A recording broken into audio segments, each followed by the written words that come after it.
അതേ വീട്ടിലെത്തിയപ്പോൾ നമ്മൾ ഈ കുടയും വടിയൊക്കെ എടുത്ത് പോകുന്നത് നമ്മുടെ പുഴ കാണാനാണ് കേട്ടോ. നമ്മുടെ കുട്ടിപ്പട്ടാളങ്ങൾ എല്ലാവരും ഉണ്ടായിരുന്നു കേട്ടോ. പോകുന്ന വഴിക്ക് ഓരോ സ്ഥലത്തും ഇരുന്ന് നിരങ്ങിയൊക്കെ കേട്ടോ നമ്മൾ പോയിട്ടുണ്ടായിരുന്നത്.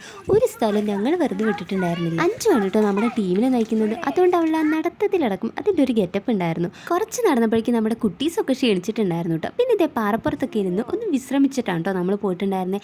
ഇത് വേണമെങ്കിൽ ഒരു അഡ്വഞ്ചർ ട്രിപ്പ് എന്നൊക്കെ പറയാം. കാരണം നമുക്കങ്ങനെ റോഡും വഴികളൊന്നും ഇല്ല കേട്ടോ. ചെറിയൊരു ഇടവഴി കൂടെ നമ്മൾ പോയിട്ടുണ്ടായിരുന്നത്. പറഞ്ഞാൽ നിങ്ങൾ വിശ്വസിക്കുമെന്ന് അറിയില്ല. ഈ വഴി കൂടെ കേട്ടോ നമ്മുടെ മാങ്ങോട്ടുകോല പൂരത്തിന് ആനേനെ കുളിപ്പിക്കാൻ കൊണ്ടുവരാറ്. അതുകൊണ്ട് ഈ വഴി ആനട്ടിൽ നിന്നാണ് കേട്ടോ അറിയപ്പെടുന്നത്. മഴക്കാലത്തൊന്നും ഇവിടെ ഇറങ്ങാൻ പോലും പറ്റാറില്ല.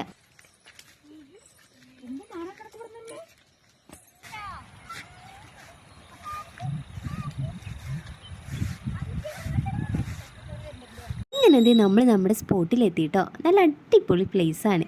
പണ്ടൊക്കെ നമ്മുടെ ചേച്ചിമാർ ഔട്ട്ഡോർ ഷൂട്ടൊക്കെ ഇവിടെ വെച്ച് നടത്തിയിട്ടുണ്ടായിരുന്നു കേട്ടോ.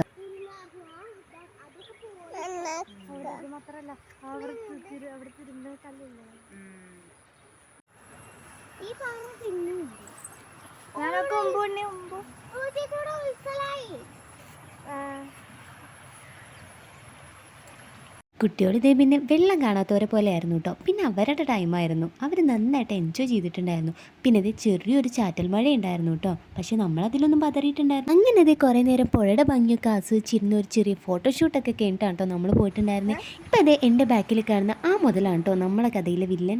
ആദ്യം നമ്മളൊന്ന് പേടിച്ചു. പക്ഷെ നമ്മളങ്ങനെ പേടി പുറത്ത് കാണിക്കാൻ പാടില്ലല്ലോ. അതുകൊണ്ട് നമ്മളങ്ങനെ പതറിയതൊന്നുമില്ല കേട്ടോ. പിന്നെ ഇതേ നമ്മൾ കുറേ വടിയെടുത്തിട്ടും ശബ്ദം ഉണ്ടാക്കിയിട്ടൊക്കെ കുറേ നേരം ട്രൈ ചെയ്തു. പക്ഷെ അതിലൊന്നും ആശ വീഴുന്നുണ്ടായിരുന്നില്ല.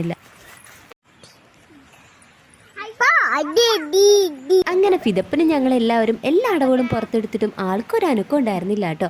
പിന്നെ ആകെയുള്ളൊരു വഴി ഇനി ഒരാളെങ്കിലും ദൈവദൂതനെ പോലെ വരണേ എന്നൊരൊറ്റ പ്രാർത്ഥനയായിരുന്നു. ഇതേ ദൂരെ നിന്ന് നമ്മൾ ആ ആളെ കണ്ടുട്ടോ. അങ്ങനെ അവരെയൊക്കെ വിളിച്ചുവിടുന്ന പശുവിനൊക്കെ അവിടുന്ന് മാറ്റിയിട്ടാണ് കേട്ടോ നമ്മൾ പോയിട്ടുണ്ടായിരുന്നത്. എന്തായാലും ഇതൊരു ഒന്നൊന്നര ഓർമ്മ തന്നെയായിരുന്നു കേട്ടോ. ഒരു മിനിറ്റ് പോലും നമ്മളവിടെ നിന്നില്ല കേട്ടോ. എല്ലാവരും ഓടായിരുന്നു. അപ്പോൾ ഇന്നത്തെ വീഡിയോ ഇത്രേ ഉള്ളൂ. ടാറ്റാ.